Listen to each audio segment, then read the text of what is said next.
پیچھے ہیں ان سے گزارش ہے کہ مجموعے کے ساتھ ملیں۔ من تقدم قدمہ اللہ ومن تأخر اخرہ اللہ۔ حدیث پاک میں آتا ہے جو آگے بڑھتا ہے اللہ تعالیٰ اسے آگے بڑھا دیتا ہے۔ 3 آدمی آپ صلی اللہ علیہ وسلم کی مجلس کی طرف آئے، ایک آگے آ کے بیٹھ گیا، ایک پیچھے بیٹھ گیا، ایک واپس چلا گیا۔ آپ صلی اللہ علیہ وسلم نے فرمایا بہرحال پہلا وہ آگے بڑھا، اللہ نے اسے آگے بڑھا دیا۔ بہرحال دوسرا اس نے اللہ سے حیا کی، اللہ نے اس سے حیا کی۔ اور بہرحال تیسرا اس نے اللہ سے اعراض کیا، اللہ نے اس سے اعراض کیا۔ فبشر عباد الذین یستمعون القول۔ اے میرے نبی جی، آپ اپنے ان بندوں کو، میرے ان بندوں کو خوشخبری سنا دیں جو میرے دین کی بات کو غور سے سنتے ہیں۔ اس لیے فرمایا دین کی بات کو توجہ سے سننا یہ کانوں کی عبادت ہے۔ دین کی بات کو توجہ سے سننا یہ کانوں کی عبادت ہے۔ اس لیے آواز تو اسپیکر کی دور تک بھی چلی جائے گی، لیکن جتنا آگے بڑھیں گے اتنا طلب کا اظہار ہوگا، اور جتنی طلب ہوگی اس کے بقدر اللہ عطا فرمائے۔ کیونکہ آپ صلی اللہ علیہ وسلم فرماتے ہیں انما انا قاسم واللہ یعطی۔ جزء نیس میں تو بس تقسیم کرتا ہوں، دینے والی ذات اللہ کی ذات ہے، دینے والا میں نہیں ہوں۔ آپ فرماتے ہیں دینے والے اللہ ہیں اور دیتے ہیں طلب۔ اس لیے ابھی بھی بہت سے احباب پانی کی ٹنکی، برآمدہ، مجمع جوڑ والے احباب ذرا انہیں قریب کر لیں۔ ان الحمد للہ والصلاة والسلام علی رسول اللہ اما بعد۔ میرے عزیز بھائی اور دوستو، اللہ پاک نے بہت بڑا انعام اور کرم فرمایا ہے کہ اللہ پاک نے ہمیں کلمے والی دولت عطا فرمائی۔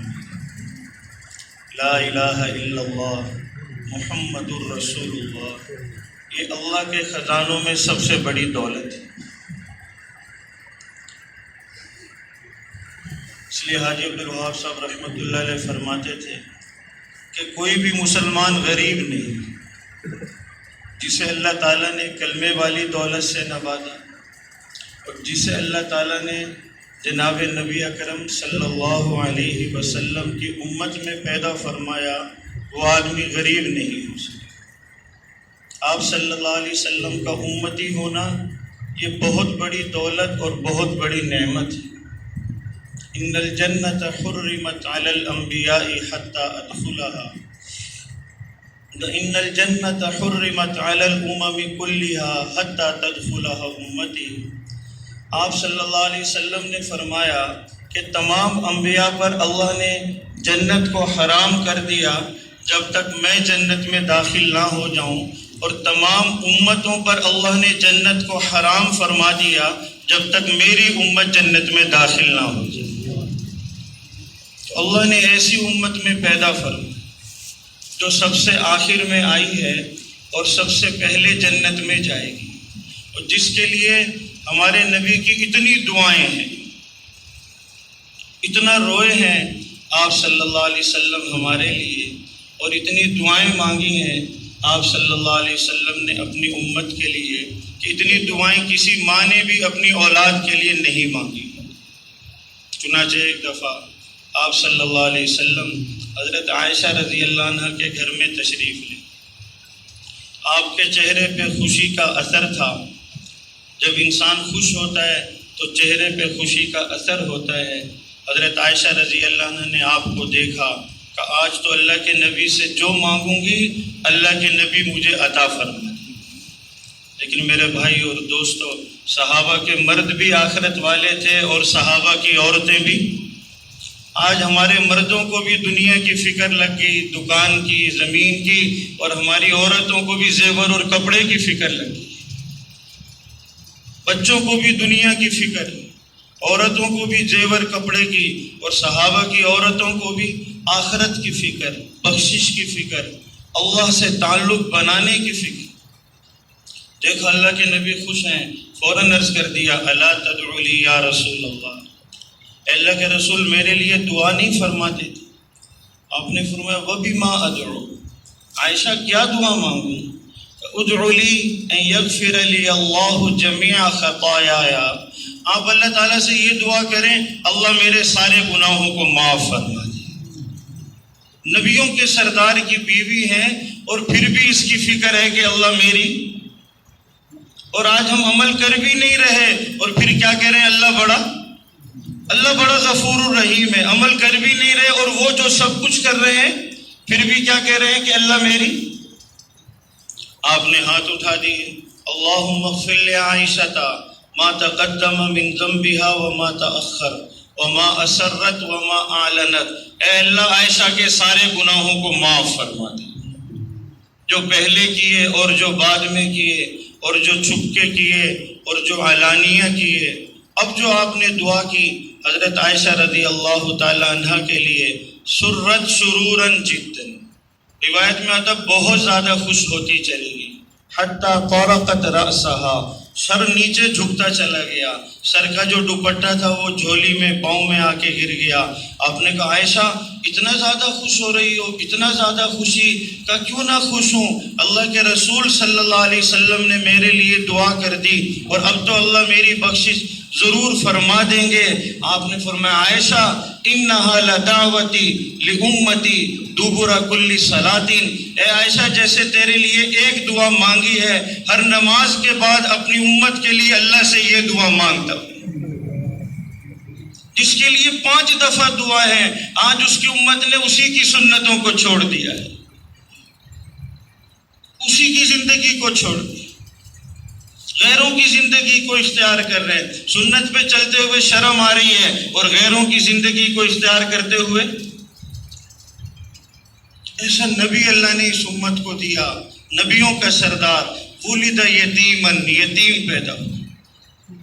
حضرت آمنہ رضی اللہ عنہ فرماتی ہیں جب آپ صلی اللہ علیہ وسلم اس دنیا میں تشریف لائے اور ایک طرف کو جب میرے جسم سے نکلے ایک نور کے بادل نے آ کے ڈھانپ لیا اور آواز آئی طوفوا بہ مشارق الارض ومغاربہا لیعرفوا باسمہ ونعتہ وصورتہ، اس بچے کو لے جاؤ اور مشرق اور مغرب کا اور شمال اور جنوب کا چکر لگاؤ تاکہ ساری کائنات کے لوگ اور ذرہ ذرہ پہچان لے کہ ساری کائنات کا سردار آ گیا ہے. پتھر بھی پہچانتے تھے لیکن آج امت اپنے نبی کو نہیں پہچانتی. سر پہ ٹوپی رکھتے ہوئے بھی شرم آ رہی ہے. درخت کے پاس سے گزرتے تھے وہ بھی کہتا تھا السلام علیکہ یا رسول اللہ. ڈھیلے کے پاس سے گزرتے تھے وہ بھی کہتا تھا السلام علیکہ یا رسول اللہ. ڈھیلا بھی پہچان رہا ہے لیکن آج امت اپنے نبی کو نہیں پہچان رہی. کہہ رہے سنت سے کیا فرق پڑتا ہے، فرض تو کر لیا تو کر لیا، فرض تو وہ ہے جس کو چھوڑ نہیں سکتے اور سنت وہ ہے جس کو. ولد یتیمن، ساری کائنات کا نبی یتیم پیدا ہوا. آپ نے اپنے والد کو بھی نہیں دیکھا تاکہ سارے عالم کے انسانوں کو پتہ چلے کہ مال کی ضرورت نہیں ہے ساری دنیا میں دین کو پھیلانے کے لیے. یتیم بچہ بھی ساری انسانیت کا نبی بن سکتا ہے. تنگی میں زندگی گزاری، شروع سے ہی پریشانیاں. اس زمانے میں ترتیب یہ ہوتی تھی کہ جب کوئی بچہ پیدا ہوتا تھا تو دیہات سے عورتیں آتی تھیں، دائیاں آ کے اس کو دودھ پلاتی تھی کیونکہ دیہات کی آب و ہوا اچھی ہوتی ہے، غذا بھی خالص ہوتی ہے، پانی بھی تازہ ہوتا ہے، اس لیے اس عورت کے دودھ سے بچے کو زیادہ اچھی نشو و نما ہوگی. 10 عورتیں آئیں اور سب نے آ کے گود میں لیا. بچہ تو بڑا پیارا ہے، اس کے والد صاحب کیا کرتے ہیں تاکہ یہ پوچھیں تاکہ اجرت زیادہ ملے کہ والد صاحب تو فوت ہو گئے. 10 کی 10 نے نیچے رکھ دیا اور چھوڑ کے جانے لگیں. حضرت حلیمہ رضی اللہ عنہ کے خاوند نے کہا ارے حلیمہ خالی گود نہیں چلتے، اس یتیم لال کو ہی گود میں لیتے ہیں. جیسے ہی آپ صلی اللہ علیہ وسلم کو گود میں لیا اللہ نے برکتوں کی برسات کر دی. وہ اونٹنی جو سب سے آخر میں پہنچ رہی، وہ اونٹنی سب سے پہلے جا رہی ہے۔ ارے حلیمہ کیا بات ہے، سواری بدل گئی؟ کہ نہیں میری سہیلیوں، سواری تو وہی ہے، اب سوار بدل گیا ہے۔ آج اسی کی طریقوں کو چھوڑ دیا ہے، آج اسی کی زندگی کو چھوڑ دیا، اسی کے لباس کو چھوڑ دیا۔ اس سے بڑا بھی کوئی نقصان ہوگا؟ بکریوں میں برکت، دودھ میں برکت، گھاس میں برکت، اتنی برکتیں اللہ پاک نے دی، اتنا دیا کہ گھر برکتوں سے بھر گیا۔ مولانا عبدالرحمن صاحب مدظلہ فرما رہے تھے جو آپ صلی اللہ علیہ وسلم کی محنت کو گلے لگائیں گے اور آپ کی زندگی کو گلے لگائیں گے اور آپ والے اعمال کو گھر میں کریں گے، اس گھر میں بھی اللہ کی رحمتیں اور برکتیں ایسے نازل ہوں گی جیسے حضرت حلیمہ رضی اللہ عنہ کے گھر میں نازل ہوتی۔ پھر آپ 6 سال کے ہوئے، آپ کی والدہ نے اجازت مانگی آپ کے دادا سے کہ میں اپنے خامند کی قبر پہ جانا چاہتا ہوں۔ انہوں نے اجازت دے دی، مکہ سے مدینہ تشریف لے گئیں، مدینہ سے واپس آئیں۔ 150 کلومیٹر پہ بدر ہے، آگے 100 کلومیٹر پہ ابوا ایک جگہ ہے، وہاں اللہ نے ارادہ کیا کہ اپنے حبیب کی والدہ کی روح کو قبض کرنا ہے۔ مکہ میں لے لیتے، وہاں بھی سنبھالنے والے، مدینہ میں لے لیتے، وہاں بھی سنبھالنے والے، لیکن ایسی جگہ لینے کا ارادہ کیا جہاں میرے نبی کے آنسو پوچھنے والا بھی کوئی نہیں تھا۔ اور ایسی طبیعت خراب ہوئی آمنہ رضی اللہ عنہ کی، اور ایسے پتھر سے ٹیک لگائی اور آخری نظر اپنے بیٹے اور لال کو دیکھا اور فرمایا کل حی میت و کل جدید بال، بیٹا ہر زندہ ضرور فوت ہوگا، ضرور مرے گا، اور ہر نیا ایک دن ضرور پرانا ہوگا۔ اور یہ کہہ کے اپنی روح اللہ کے حوالے کر دی، اور آپ صلی اللہ علیہ وسلم اپنی ماں کی سینے سے لگ کے رو رہے ہیں۔ وہ قیامت تک کی امت کو پیغام دے رہے ہیں کہ میں بھی اپنی ماں کی سینے سے لگ کے رویا ہوں، اپنی اولادوں کی وجہ سے میری محنت کو نہ چھوڑ دینا۔ کہاں جائیں، کیسے جائیں تبلیغ میں؟ کہاں لکھا ہوا ہے بچوں کو چھوڑ کے جانا؟ چھوٹے بچوں کو چھوڑ کے جانا کہاں لکھا ہوا ہے؟ کاش اپنے نبی کی زندگی پڑھتے تو پتہ چلتا وہاں یہی لکھا ہوا ہے۔ کیسے قبر کھودی ہوگی ایک عورت نے، وہ پتھریلی جگہ وہاں پہ اور سخت زمین، ارد گرد کے بدوؤں کو، دیہاتیوں کو بلایا ہوگا اور قبر کو کھودی اور اس کے اندر آپ کی والدہ کو دفن کیا، اور ہاتھ پکڑ کے ام ایمن چلیں۔ ابھی اور پریشان تھی کہ جا کے دادا کو جواب کیا دوں گی کہ ماں ان کی کہاں رہ گئی۔ ابھی تھوڑی دور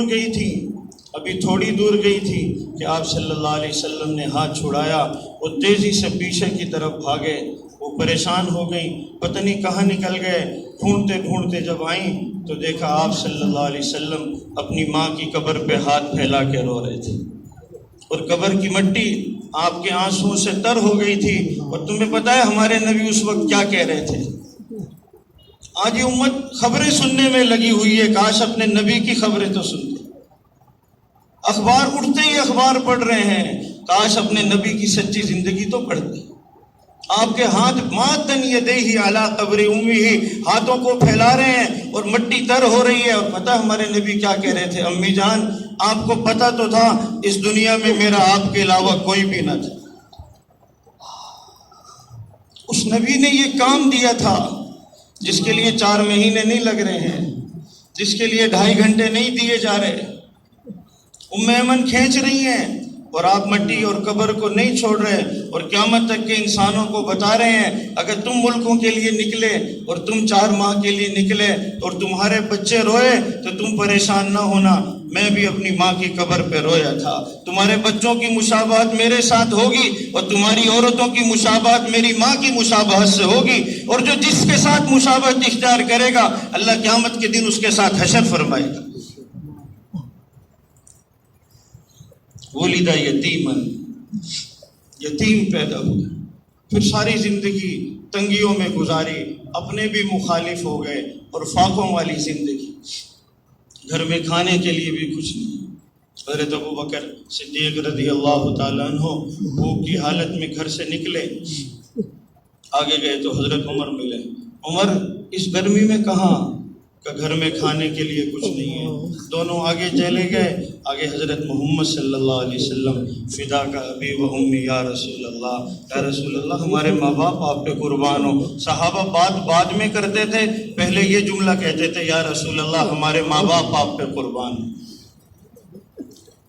آپ اس گرمی میں آپ صلی اللہ علیہ وسلم نے فرمایا جس بھوک نے تمہیں گھروں سے نکالا اس بھوک نے آج مجھے بھی گھر سے نکال دیا ہے.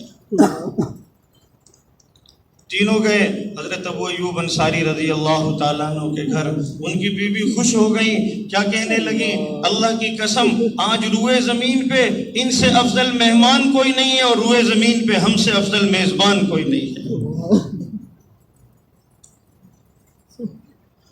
جلدی سے کھجور لے کے آئے، پانی لے کر آئے، اور بکری کا بچہ تھا وہ ذبح کیا، اور ایسے کھانا تیار کیا اور گوشت وغیرہ بنا کے لا کے اور آپ کے سامنے رکھا. کتنے دن کی بھوک تھی، جس بھوک میں کبھی ہم بھی بھوک میں گھر سے نکلے ہیں. کتنے دن کی بھوک، کتنے دن کی تنگی. آپ نے روٹی اٹھائی اور گوشت کا ٹکڑا اٹھایا، آپ نے کہا اذهبوا به الى فاطمہ، جاؤ یہ ٹکڑا میری فاطمہ کو دے کر آؤ، اس نے بھی کئی دنوں سے کچھ نہیں کھایا ہے.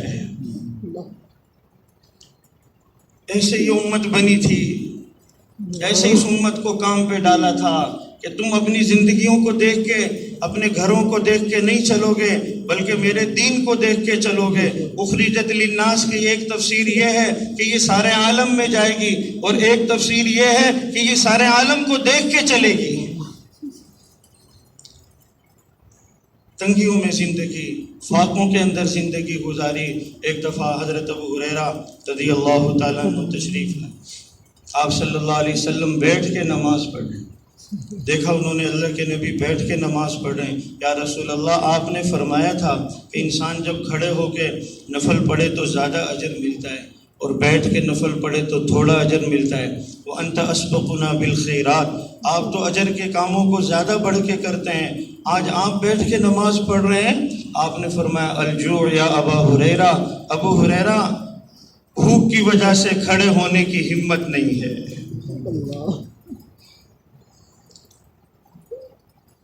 آج یہ امت ناشتہ بھی کر رہی ہے، دوپہر کا کھانا بھی کھا رہی ہے، رات کا کھانا بھی کھا رہی ہے، لیکن 90% لوگ نماز نہیں پڑھ رہے ہیں. ہمارے نبی تو فاقے سے بھی کبھی نفل نہیں چھوڑتے تھے. یہ امت 3 ٹائم کا کھانا کھا کے بھی فردوں کے چھوڑ کے بیٹھی ہے، پھر کہتے ہیں دعا کرو اللہ حالات ٹھیک کر دے. جس امت کا 90% اللہ کے آگے جھکتا نہ ہو، ان کے حالات کون ٹھیک کرے گا؟ امت بنائی تھی، امت ایسی بنی جس کا اللہ سے تعلق تھا. اپنی امت کو دعوت والا بنایا، اپنی امت کو دعاؤں والا بنایا. یہ 2 جوہر تھے جو آپ صلی اللہ علیہ وسلم نے اپنی امت میں منتقل فرمائے تھے. الدعوت والدعاء، دعوت کے ذریعے لوگوں کو اللہ کی طرف متوجہ کرنا، اور دعا کے ذریعے اللہ کی رحمت کو لوگوں کی طرف متوجہ کرنا.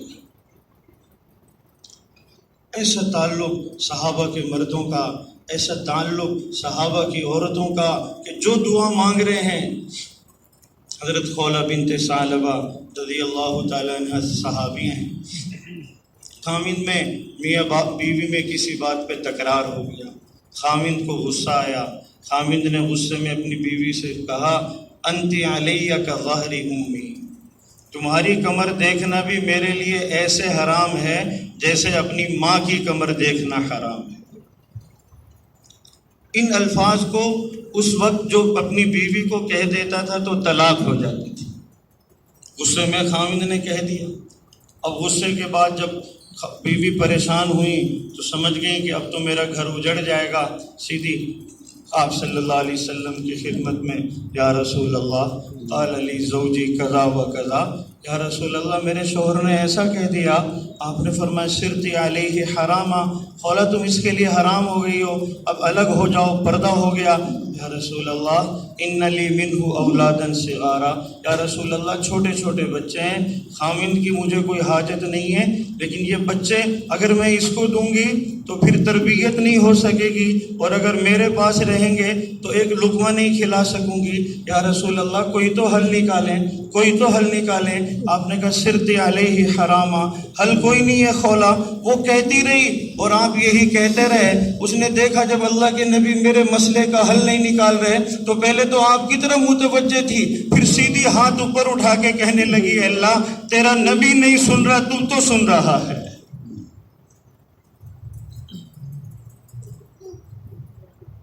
اے اللہ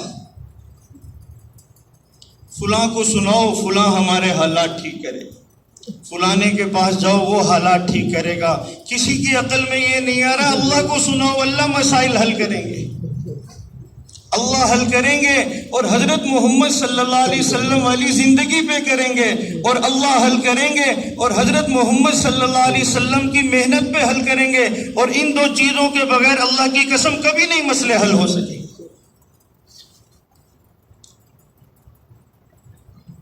یا اللہ تو میری مدد فرما، اے اللہ میرے حق میں، اے اللہ میرے حق میں اپنے نبی کی زبان پہ فیصلہ نازل فرما۔ اتنا روئی کہ حضرت عائشہ کہتی ہے مجھے بھی رونا آ گیا، اور ادھر اللہ کے نبی ادھر ہی کھڑے ہوئے اور میں بھی وہیں پہ اور خولا بھی وہیں پہ، اور ادھر اللہ نے حضرت جبریل کو دوڑایا، قد سمع اللہ قول التی تجادلک فی زوجہا وتشتکی الی اللہ واللہ یسمع تحاورکما۔ اے میرے نبی جی، آپ کی امت کی وہ عورت جو اپنے خاوند کے بارے میں آپ سے بات کر رہی تھی، اللہ اس کی پکار اپنے عرش پہ سن رہا تھا۔ میرے بھائیوں، بڑے گھر بنانا کوئی ترقی سمجھا، بڑی گاڑی لینے کوئی ترقی سمجھا، بینکوں کے بھرنے کوئی ترقی سمجھا، یہ ترقی تو کافر بھی حاصل کر لیتے ہیں۔ اللہ کی محبت میں آگے بڑھنا یہ ترقی ہے، اللہ کے تعلق میں حاصل بڑھنا یہ ترقی ہے۔ یہ ترقی سارے صحابہ کو حاصل، عورتیں جو پیچھے رہتی تھی، جو آخری صف میں نماز پڑھتی تھی، ان کا اللہ سے تعلق، جو گھر میں رہتی تھی ان کا اللہ سے تعلق، اور جو پہلے ہوتے تھے ان کا دعوت والا بنایا، دعا والا بنایا۔ اللہ نے نیا حکم نازل فرما دیا کہ نہیں میری خولا کا اللہ میرے سے اتنا تعلق ہے، اور اس کی دعا اتنی مجھے پسند آئی ہے کہ آج کے بعد طلاق نہیں ہوگی، زہار ہوگا، کفارہ ادا کر دے، بیوی حلال ہو جائے گی۔ حضرت آپ علیہ السلام کا زمانہ گزر گیا، حضرت ابوبکر کا زمانہ آیا، وہ بھی گزر گیا، حضرت عمر کا زمانہ آیا۔ حضرت عمر رضی اللہ عنہ راستے میں تشریف لے جا رہے تھے، ایک عورت کھڑی تھی راستے میں، نے کہا عمر بات سننا تھا۔ حضرت عمر تشریف لے گئے، کان قریب کیا، سنتے رہے، کافی دیر بات کرتی رہی۔ جب اس کی بات ختم ہوئی پھر چل دیے۔ ساتھ والوں نے کہا امیر المومنین ایک عورت کی وجہ سے اتنا رکے رہے، راستے میں بات سن لی، مجلس میں بلوا لیتے، دربار میں بلا لیتے، راستے میں رک کے ایک عورت کے لیے کہ اللہ کے بندے تمہیں پتہ نہیں ہے یہ کون عورت ہے، یہ وہ خولا ہے جس کی بات اللہ نے بھی اپنے عرش پہ سنی ہے، عمر زمین پہ کیسے نہیں سنے گا۔ یہ تعلق مال سے نہیں حاصل ہوتا، یہ اعمال سے حاصل ہوتا، یہ زمینوں سے نہیں ملتا میرے بھائیوں، یہ اپنے دل کی محنت سے، اللہ کے راستے میں نکل کے ایمان یقین کی محنت سے۔ یہ محنت آپ صلی اللہ علیہ وسلم نے صحابہ پہ فرمائی، اور اللہ سے تعلق۔ صحابی رضی اللہ تعالیٰ عنہ تشریف لے جا رہے ہیں، ڈاکو نے روک لیا، راستے میں ڈاکو نے روک لیا، سارا مال نکالو، قتل بھی کروں گا اور مال بھی سارا دے دو۔ کہ اچھا چلو مال لے لو، قتل نہ کرو۔ کہ نہیں مال بھی لوں گا اور قتل بھی کروں گا۔ کہ اچھا ایسے کرو ذرا مجھے نماز تو پڑھ لیں۔ اس نے کہا پڑھ لو۔ نماز پڑھی اور اللہ تعالیٰ سے دعا مانگی، اور دعا میں فرمایا یا ارحم الراحمین،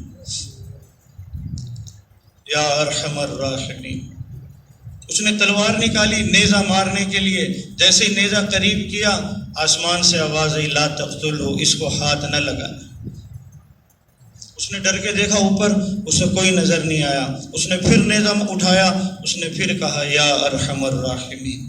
پھر اوپر سے آواز آئی لا تقتلہ، اس کو ہاتھ نہ لگانا۔ اس نے پھر ڈر کے دیکھا، کوئی نظر نہ آیا، اس نے پھر نیزہ تانا، اس نے پھر کہا یا ارحم الراحمین۔ پھر ایک آسمان سے گھوڑ سوار آیا اور اس کے ہاتھ میں نیزہ تھا، اور اس نے آ کے اس ڈاکو کو مارا۔ جیسے ہی لگا اس کے جسم میں آگ لگ گئی اور وہ جل کے ختم ہو گیا۔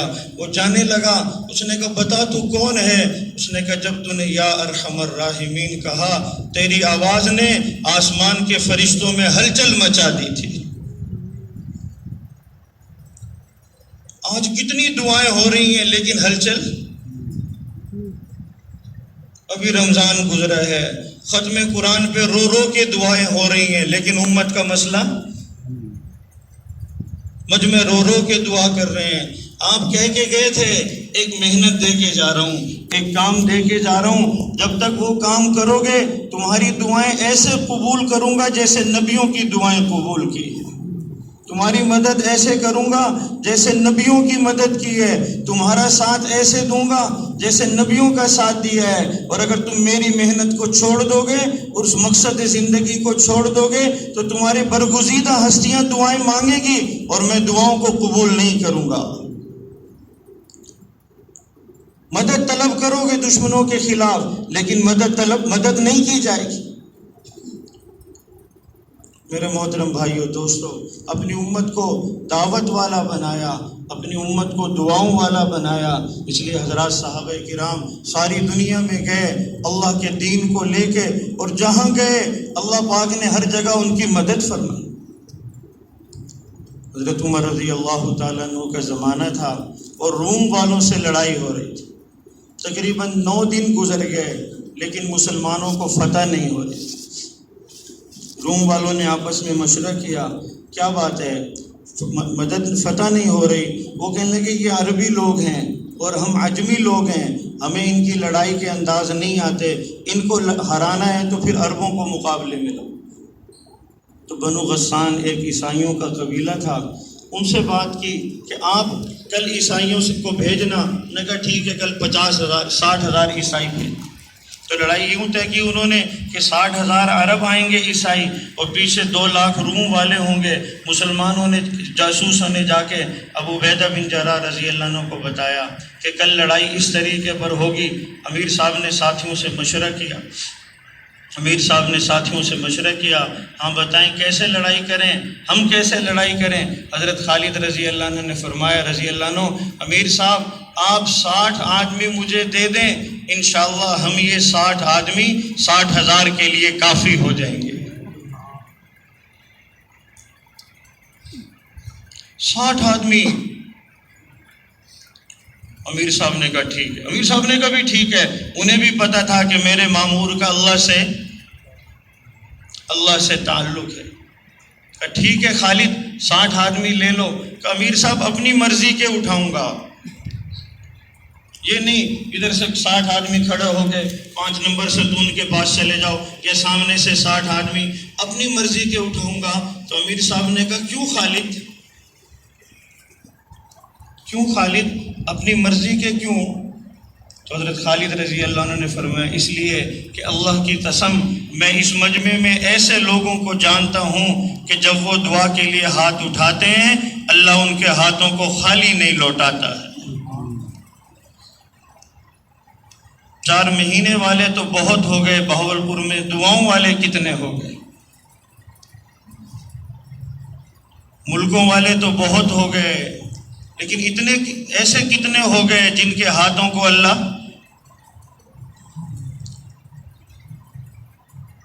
60 آدمی 60,000۔ ٹھیک ہے خالد اٹھا لو، اٹھاؤ نام لو۔ این زرار بن ازور، این زرار بن ازور، پہلا نمبر زرار بن ازور کہاں ہے؟ ان کی قبر پہ ہم گئے، اردن میں ان کی قبر ہے، اللہ آپ کو بھی جانے کی توفیق دے۔ میرے بھائیوں یہ امت دکانوں پہ بیٹھنے کے لیے نہیں بنی ہے، یہ اللہ کے راستے میں پھرنے کے لیے بنی ہے۔ ان کی قبر پہ تختی لگی ہوئی تھی اور اس پہ لکھا ہوا تھا عربی میں، اس زمانے میں تیر تلواروں سے لڑائی ہوتی تھی اور وہ لوہے کی ٹوپی اور لوہے کا لباس پہن کے لوگ لڑتے تھے تاکہ تیر تلوار نہ لگیں، اور حضرت زرار بن ازور بغیر ٹوپی لوہے کی، بغیر لباس کے اور عام کپڑوں میں چلے جاتے اور دشمن کی صفوں میں گھس کے کاٹ کے رکھ دیتے کہ زرار کچھ لباس تو پہن لو کہ اللہ کی قسم جینے تھوڑی جا رہا ہوں، مرنے جا رہا ہوں۔ کچھ ایسے لوگ پیدا ہو جائیں جن کا مقصد اللہ ہو، جن کا جینے کا پروگرام نہ ہو۔ آج ہمارے سارے پروگرام، ایسا لینڈر بناؤ جو 100 سال تک چلے، ایسا پلازا بناؤ کہ میں مر بھی جاؤں تو میری اولاد کو مال ملتا رہے۔ یہ امت دنیا کے سامنے رکھ کے نہیں، الذی خلق الموت والحیات، حیات پہلے ہوتی ہے، موت بعد میں ہوتی ہے۔ اللہ تعالیٰ آیت ظاہری ترتیب یہ تھی، اللہ یوں فرماتے الذی خلق الحیات والموت، اللہ نے موت کو پہلے ذکر کیا ہے کہ یہ امت حیات کو دیکھ کے نہیں چلے گی، موت کو دیکھ کے چلے گی۔ اور آج ہم کس کو دیکھ کے چل رہے ہیں؟ حیات کے لیے 60 سال لگائے اور آخرت کے لیے، موت کے لیے 4 مہینے کا وقت۔ 60 سال نوکری کر کے 59ویں سال پریشان ہے، ریٹائرمنٹ کے بعد کام کیا شروع کرنا ہے؟ سوچ رہا ہوں یہ پیسہ لگاؤں کہاں؟ 60 سال محنت کر کے بھی ابھی اللہ کی طرف رجوع نہیں ہو رہا ہے۔ میرے بھائیوں، یہ امت تو اللہ کو سامنے رکھ کے جینے کے لیے تھی۔ این عبد الرحمن ابن ابی بکر، این عمر الطائی، عبد الرحمن بن ابو بکر کہاں ہیں؟ عمر طائی کہاں ہیں؟ شرحبیل بن حسنہ کہاں ہیں؟ 48 بندے انصار کے اٹھائے، 12 بندے مہاجرین کے اٹھائے، تو ایک انصاری نے کہا خالد مرواؤ گے انصار کو؟ کہا کیوں؟ کہا 40 کو لے کے 60 کو جو لے کے بھیڑو گے بچے گا کیا؟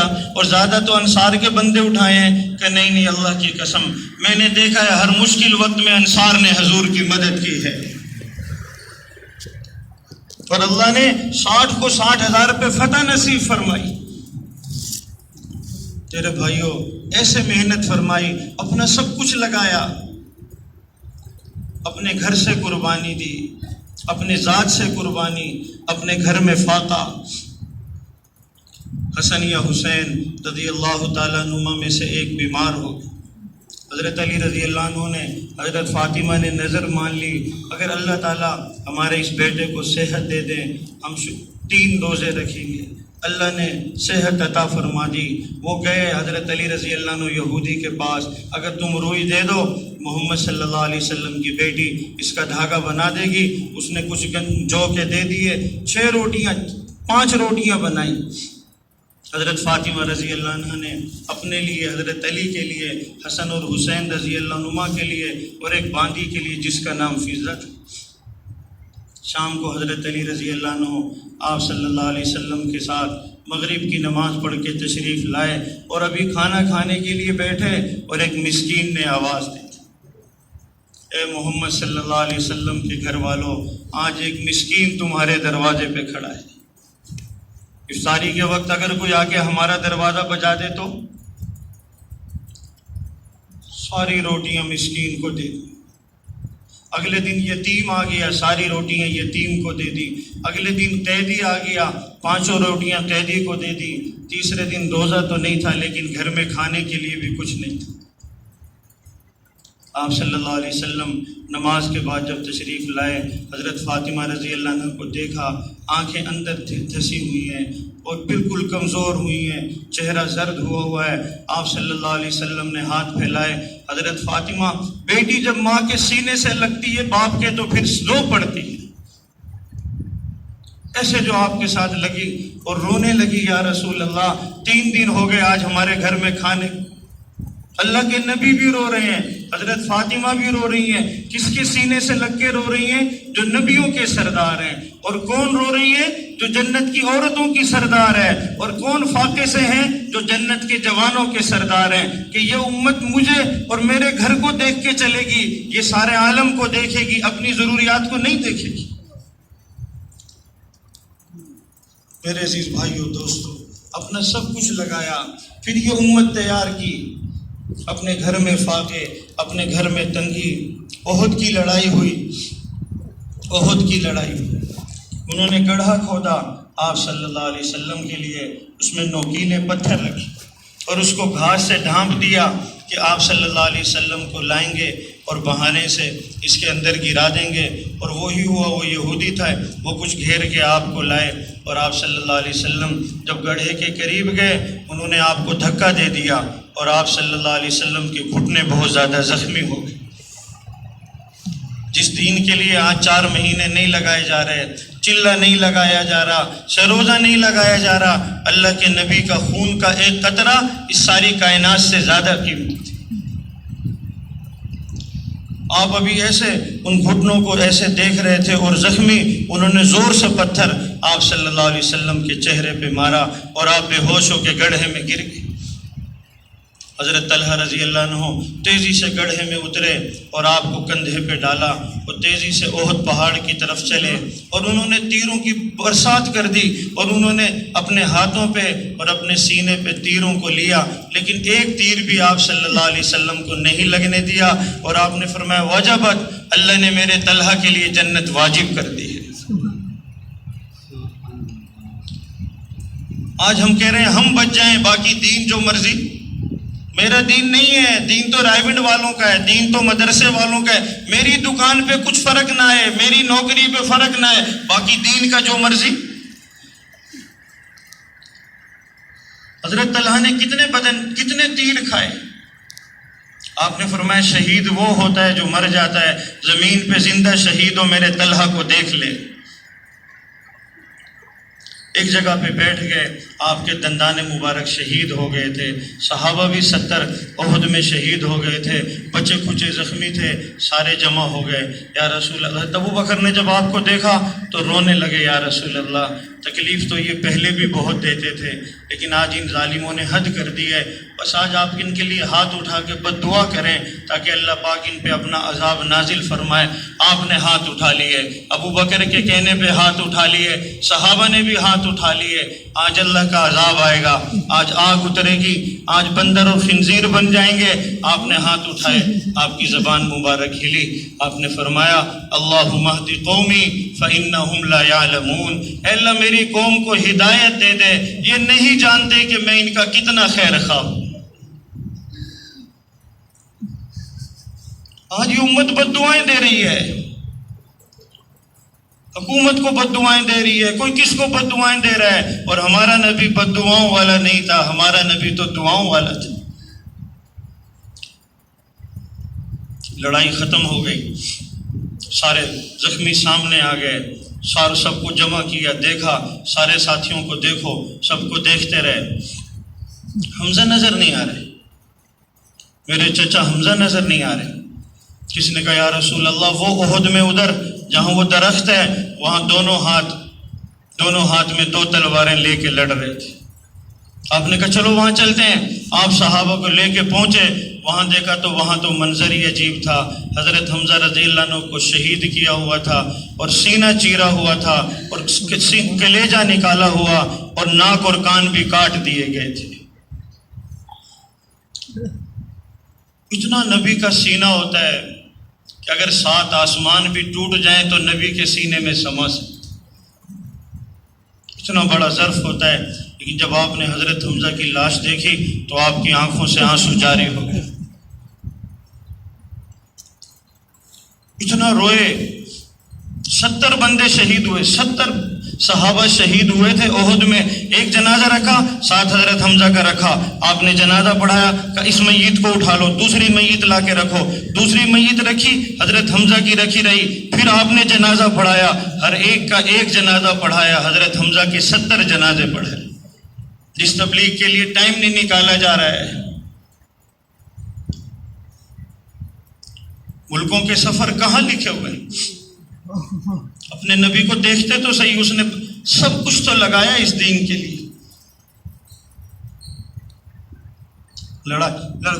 مکہ فتح ہو گیا، مکہ میں داخل ہوئے، آپ کو پتہ چل گیا تھا کہ وحشی نے شہید کیا آپ کو، آپ نے فرمایا من رأى وحشیا فلیقتلہ، وحشی کو جو دیکھے دیکھتے ہی قتل کر دے۔ فتح مکہ پہ آپ نے اعلان کیا تو اس کو پتہ چلا، وہ تیزی طائف بھاگ گیا۔ طائف، مکہ سے طائف 90 کلومیٹر کا سفر ہے۔ اللہ کے نبی کو اس کی بھی فکر ہے کہ اگر یہ کلمہ پڑھ لے اللہ اسے بھی جنت عطا فرما دے۔ ہمارے چچا کو کوئی شہید کر دے تو ہم اس کے لیے کیا سوچیں گے؟ ساری انسانیت کو جنت میں لے جانا یہ تبلیغ کا کام ہے، اپنے دشمنوں کو بھی جنت کے راستے پہ ڈالنا یہ تبلیغ کا کام ہے۔ آپ نے آیت لکھ کے بھیجی، آپ نے بندہ بھیجا، اسے کہو کلمہ پڑھ لو، اللہ تعالیٰ اسے بھی جنت عطا فرما دے۔ 90 کلومیٹر طے کر کے ہمارا امیر اگر کوئی جماعت کا بھیج دے کہ ساتھی کو جاؤ 90 کلومیٹر کا سفر طے کر کے آؤ، ساتھی کہے گا امیر صاحب طبیعت تو ٹھیک ہے آپ کی، اتنا لمبا گشت، 90 کلومیٹر کا خصوصی گشت ایک آدمی کے لیے۔ وہ بندہ چل کے گیا، اس نے کہا اللہ کے کیسے آئے؟ اس نے کہا اللہ کے نبی نے بھیجا ہے۔ کہا کیا کہہ رہے ہیں؟ کہہ رہے ہیں تو کلمہ پڑھ لے اللہ تجھے بھی جنت دے دیں گے، میں بھی معاف کر دوں گا، اللہ بھی معاف کر دے گا۔ ایک دفعہ نے کہا تمہارے اللہ تو کہتے ہیں جو زنا کرے، قتل کرے، یہ کرے اس کے لیے عذاب ہے، میں تو سارے کام کیے ہیں۔ وہ بندہ ادھر اتنا سفر طے کر کے آیا کہ یا رسول اللہ وہ تو یہ کہہ رہا ہے، ابھی آپ اس کو جواب دینے لگے تھے، آپ نے جواب نہیں دیا۔ اللہ نے جبریل کو نازل کیا کہ اللہ کہہ رہے ہیں الا من تاب وآمن وعمل عملا صالحا فاولئک یبدل اللہ سیئاتہم حسنات وکان اللہ غفورا رحیما۔ جتنے بھی گناہ کیے ہیں ایمان لے آئے اور سچی توبہ کرے، اللہ سارے گناہوں کو معاف کر دے گا۔ یہ آیت اس کو لکھ کے بھیج دی کہ اللہ کہہ رہے ہیں تو ایمان لے آ اور توبہ کر لے، اللہ سارے گناہ معاف کر دے گا۔ اس نے کہا ایمان بھی لاؤں، توبہ بھی کروں، اچھے عمل بھی کروں، ہذا شرط شدید، یہ بڑی لمبی مشکل شرط ہے، میرے بس کی نہیں ہے۔ وہ بندہ پھر آیا، یا رسول اللہ وہ یوں کہہ رہا ہے یہ بڑا مشکل کام ہے، آپ نے جواب نہیں دیا۔ اللہ نے اگلی آیت، یہ اللہ کس کے لیے آیتیں اتار رہا ہے؟ وحشی کے لیے اتار رہا ہے۔ ہم میں سے تو کوئی اتنا گناہ گار نہیں ہے، جب اللہ وحشی کو بخشنے کے لیے تیار ہے تو اللہ ہمیں نہیں بخش دے گا؟ کوئی اللہ کی طرف آئے تو صحیح۔ سب کو اللہ کے در پہ لانا اور سب کو اللہ کی رحمت کی امید دلانا، یہ تبلیغ کا کام ہے کہ بھائی اللہ سے جڑ جاؤ۔ اللہ سے جڑے بغیر نہ دنیا بن سکتی ہے نہ آخرت بن سکتی ہے۔ اللہ نے دوسری آیت نازل فرما دی، ان اللہ لا یغفر ان یشرک بہ ویغفر ما دون ذلک لمن یشاء۔ اللہ شرک معاف نہیں کرے گا، باقی اللہ سارے گناہ معاف کر دے۔ یہ آیت لکھ کے بھیجی، اس نے کہا اللہ شرک معاف نہیں کرے گا، باقی جسے چاہے گا معاف کر دے گا۔ پتہ نہیں مجھے معاف کرنا چاہے گا بھی کہ نہیں چاہے گا۔ پھر تیسری آیت آئی جو اس قرآن کی سب سے زیادہ ایسی آیت ہے جو اللہ کی رحمت کو بتاتی ہے۔ وہ کیا آیت ہے؟ یا عبادی الذین اسرفوا علی انفسہم لا تقنطوا من رحمت اللہ ان اللہ یغفر الذنوب جميعا انہ هو الغفور الرحیم۔ اے میرے وہ بندو جنہوں نے اپنی جانوں پہ ظلم کیا ہے، اتنے گناہ گاروں کو بھی اللہ کیا کہہ رہے ہیں؟ اے میرے بندو تم جیسے بھی ہو پھر بھی تم میرے ہی ہو، میں تمہیں اپنا ہی سمجھتا ہوں، نمازیں نہیں پڑھتے پھر بھی میرے ہی ہو،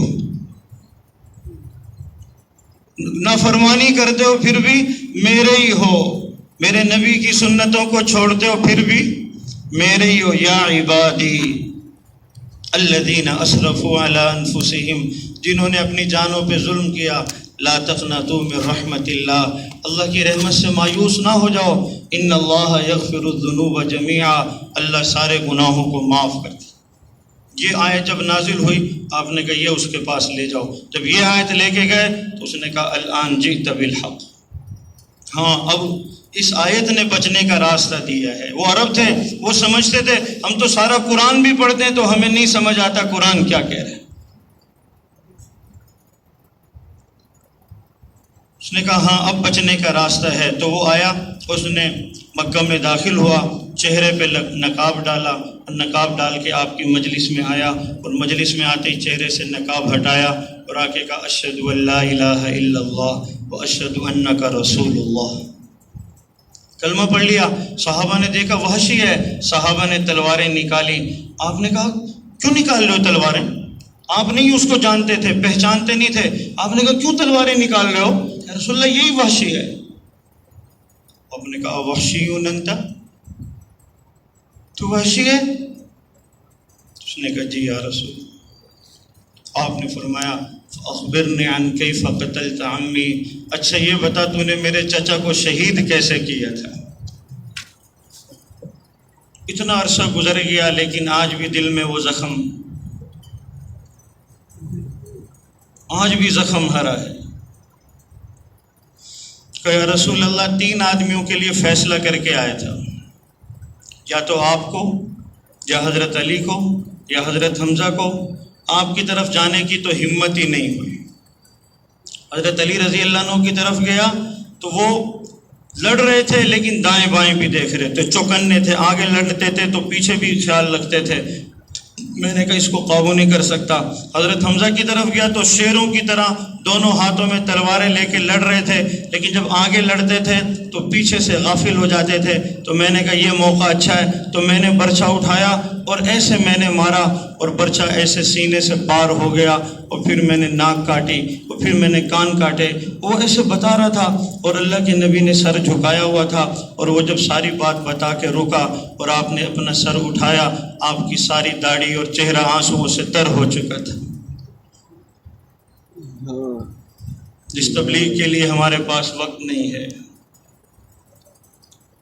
دکان کے لیے صبح 10 بجے سے رات 10 بجے تک وقت ہے, لیکن میرے نبی کی محنت کے لیے 2.5 گھنٹے, دنیا کے لیے 40 سال کا وقت ہے, لیکن میرے نبی کے کام کے لیے 4 ماہ.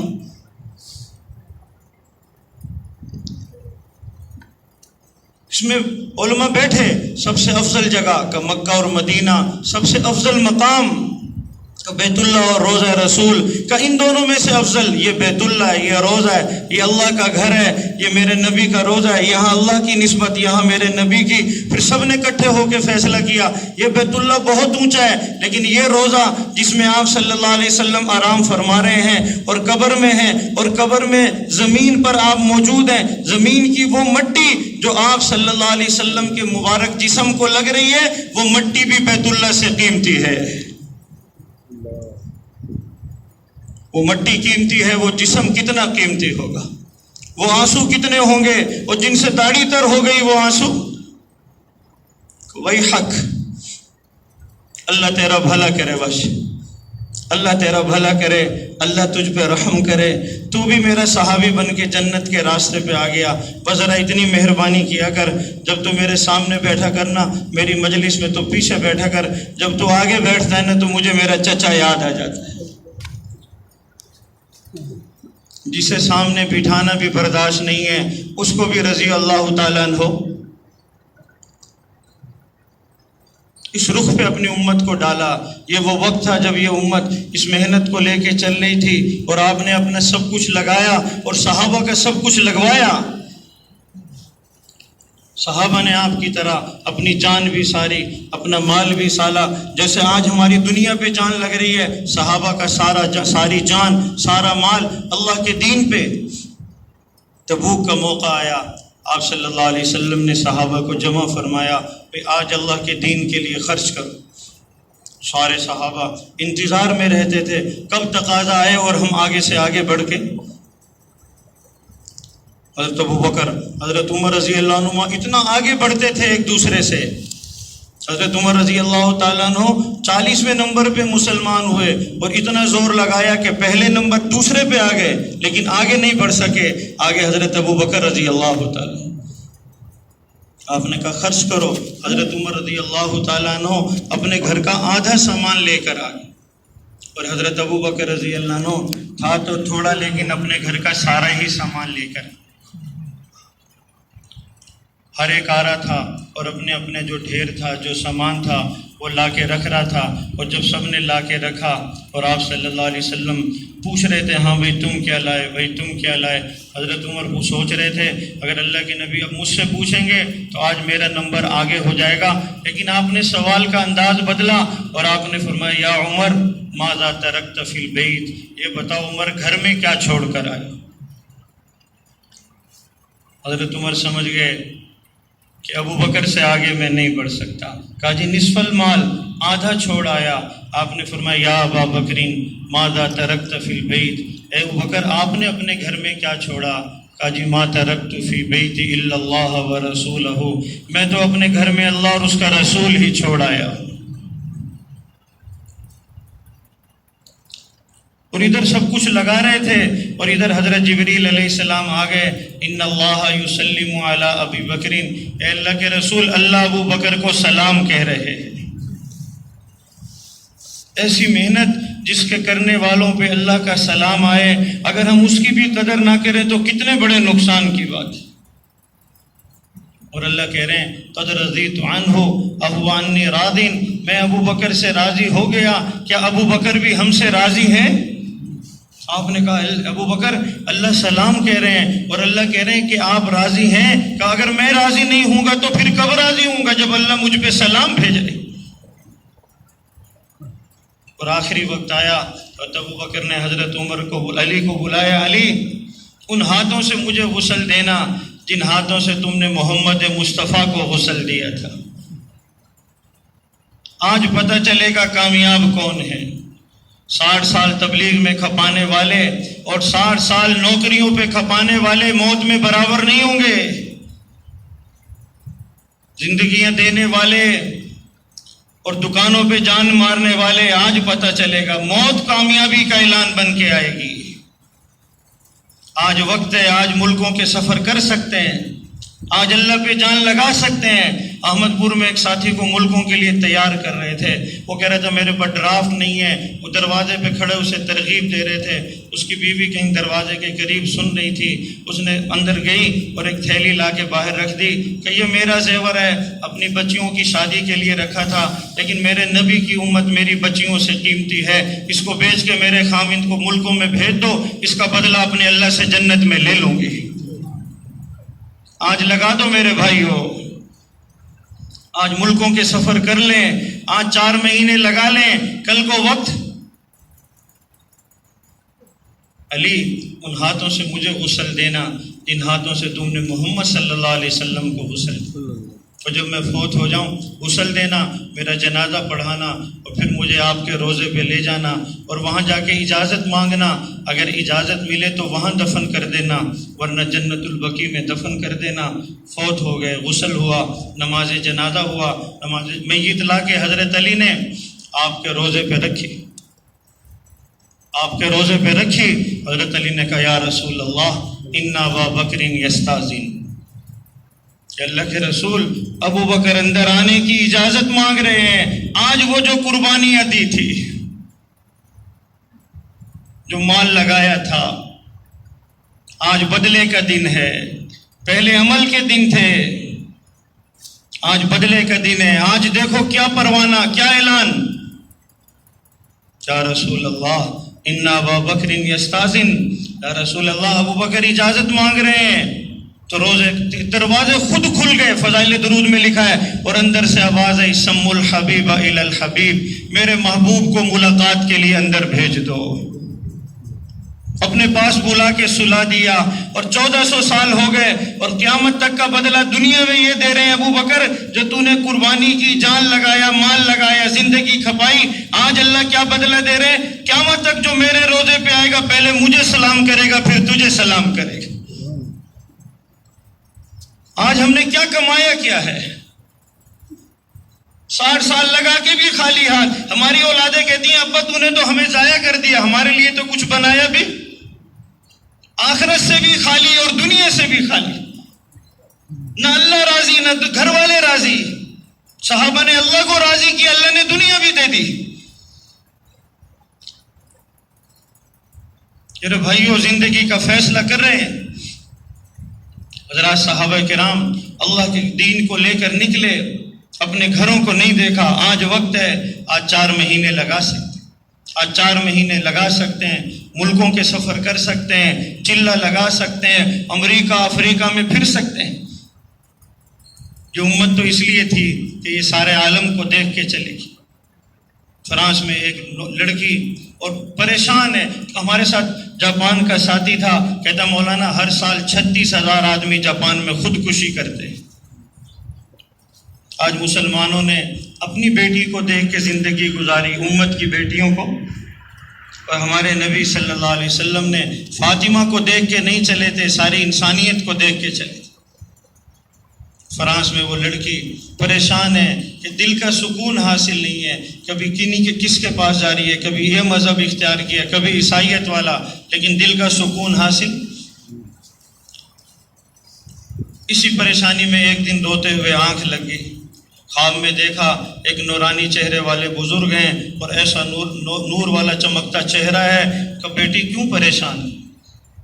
سمجھ نہیں آ رہی ہے زندگی کیسے گزاروں، راستہ کون سا اختیار کروں؟ کہ بیٹی مسلمان ہو جاؤ، اسلام والا راستہ اختیار کرو۔ کہ اچھا آپ کون ہیں؟ کہ میں مسلمانوں کا نبی حضرت محمد صلی اللہ علیہ وسلم۔